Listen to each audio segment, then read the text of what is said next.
Merhaba arkadaşlar, sağlıklı, mutlu, güzel günler diliyorum hepinize. Bugün çelikten üzüm köklendirme ile ilgili kısa bir video paylaşacağım sizlerle. Daha önceden de çelikten üzüm köklendirme ile ilgili videolar paylaşmıştım. Bugün de yine size detaylı olarak anlatacağım nasıl köklendireceğinizi. Şimdi bahçeye geldim, üzüm çeliklerini şöyle göstermek istiyorum. Çeliği alırken özellikle çok genç sürgünler olmamasına dikkat edin. Şu şekilde mesela bakın bunlar genç sürgünler. Bu şekilde genç sürgünleri almayacaksınız. Yani bunlar da tutuyor ama daha riskli bunların tutması. Şu şekilde kalın olan, yani bir önceki yıldan kalma olan sürgünler daha garantili olarak tutarlar. Şunu da belirtmek istiyorum. Bu sürgünleri ne zaman almanız gerekiyor? Gördüğünüz gibi bakın bunların hiçbiri uyanmamış sürgün. Özellikle üzümü köklendirirken uyanmadan önce almaya dikkat edin. Yani daha böyle Şubat, Mart ayı gibi yine köklendirmeye başlarsanız daha uygun olur.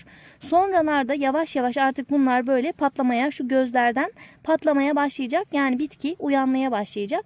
İlkbahar böyle geldikçe, havalar sıcak olmaya başladıkça bu bitkiler artık uyanmaya başlıyor. Biz de köklendirme işlemlerini genellikle böyle daha bitki uyanmadan yaparsanız daha garanti sonuç alırsınız. Şimdi özellikle bakın görmüş olduğunuz gibi önceki yıldan olan biraz daha kalın sürgünleri alıyorum. Keserken sadece şuna dikkat edeceğiz arkadaşlar. Üzerinde 2-3 tane boğum yeri olsun. Yani bakın ip buradan patlayacak. Yapraklar buradan çıkacak. Şuradan çıkacak. Yine şuradan çıkacak. Böyle üzerinde en azından 2-3 tane yaprak patlayacağı yer olsun. Yani yaprakların çıkacağı, uyanacağı yerler olsun. Böylelikle yani birinden çıkmasa bile en azından diğerlerinden sürgün yeri çıkar. Ve özellikle bitkinin formu da daha iyi olur. Çünkü oralardan sürgünler vereceği için bitkinin yayılımı daha uygun olur. Şimdi şu şekilde koparmaya başlıyorum. Bu normalde kuru gibi durduğuna bakmayın. Zaten şöyle kestiğinizde içinde su olduğunu göreceksiniz. Keseleri böyle toprağa doldurdum, hazırladım. Biz çok fazla fidan diktiğimiz için bu şekilde keseler kullanıyoruz. Bunu da kiloyla satıyorlar böyle keseleri. Tabii siz saksıda da yetiştirebilirsiniz. Kesmiş olduğum üzüm çeliklerini keselerin içerisine yerleştiriyorum. Toprak olarak bahçe toprağıyla hayvan gübresini karıştırdım.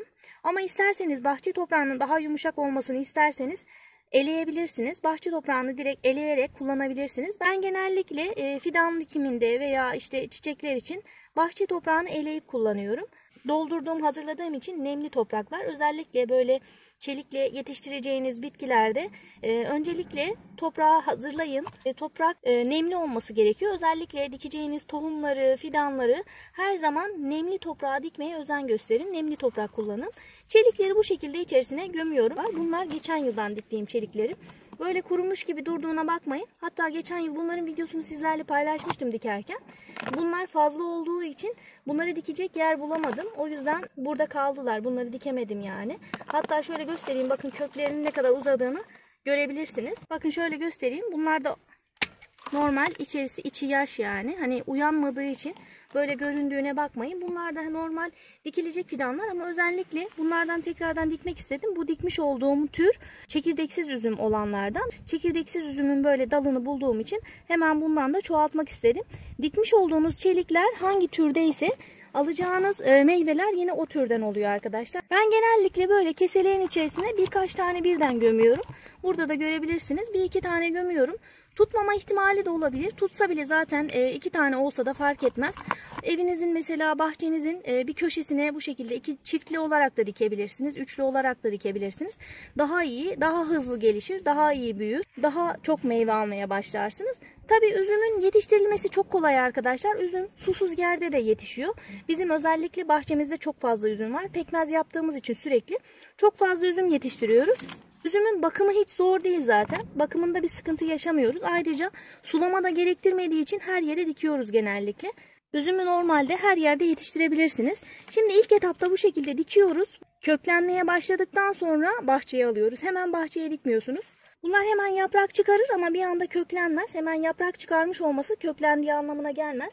İyice köklensin, kendini tutsun, ondan sonra bahçeye alın. Yoksa köklenmeden dikerseniz bahçeye, özellikle sulama konusuna da dikkat etmezseniz dikmiş olduğunuz çelikler tekrar kuruyabilir. Bakın şöyle göstereyim. Bunlar artık iyice köklerini toprağa kadar yayılmış, çok fazla köklenmeye başlamış.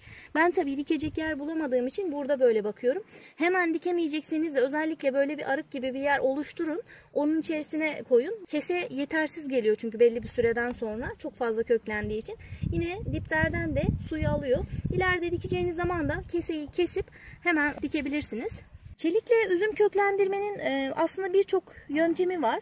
Normalde kimisi mesela şu alt kısmı özellikle kesiyor. Şuralara bir kesik atıyor. Suda bir süre beklettikten sonra dikiyor. İsterseniz bu şekilde direkt dikmeyip biraz suda da bekletebilirsiniz. Ya da işte bazıları mesela şurasını kesiyor, buraya arpa koyuyor. Arpanın da özellikle daha hızlı köklendirdiğini söyleyenler var. Ben denemedim onu.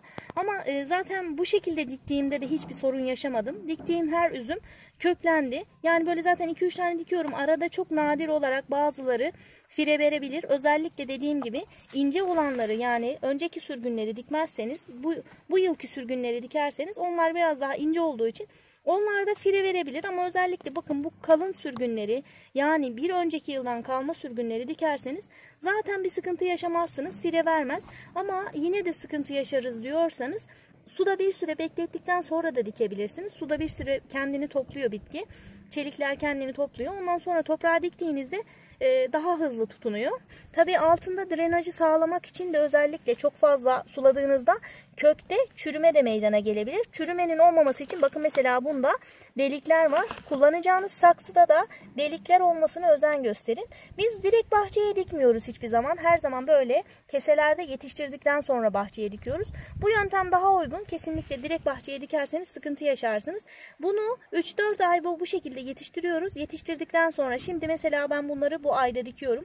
Şubat, Mart, Nisan bu aylara kadar dikim yapabilirsiniz. Özellikle bitkinin uyanmadığı sürede dikmeniz gerekiyor. Yani bitkinin yaprakları patlamadan dikmeniz gerekiyor. Bahçeye dikme aşaması ise sonbaharda olur arkadaşlar. Yazın bu şekilde oluyor.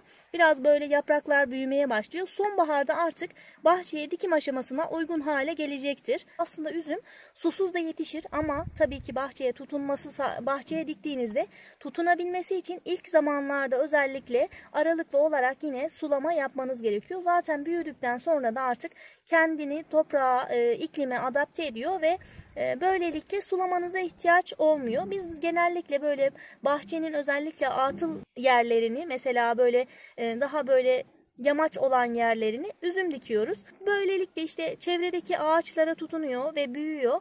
Meyvelerinden de böylelikle pekmez elde ediyoruz. Siz de özellikle bu zamanlarda üzümü köklendirebilirsiniz. En uygun zamanlar şu an olduğu için hemen bu videoyu da hatırlatma videosu olarak paylaşmak istedim. Bahçenizin en azından kullanmadığınız atıl bir bölgesi varsa veya özellikle kurak alanlarınızı değerlendirmek istiyorsanız yine böyle üzüm yetiştirebilirsiniz. İklime de dayanıklı bir bitki özellikle. Soğuk yerlerde de rahatlıkla yetiştirebilirsiniz. Türkiye'nin her yerinde kolaylıkla üzüm yetiştirebilirsiniz arkadaşlar. Çelikle bu şekilde köklendirip bahçenizde büyüterek meyvelerinizi elde edebilirsiniz. Bugünkü videonun da sonuna geldik arkadaşlar. Tüm detaylarıyla anlatmaya çalıştım. Yine de sormak istediğiniz, bunların dışında sormak istediğiniz sorularınız varsa yorumlara yazarsanız elimden geldiği kadar yanıt verip yardımcı olmaya çalışırım arkadaşlar.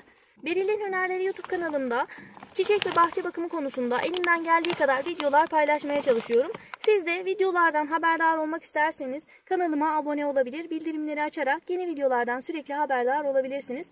Başka bir videoda görüşmek üzere. Şimdilik hoşça kalın.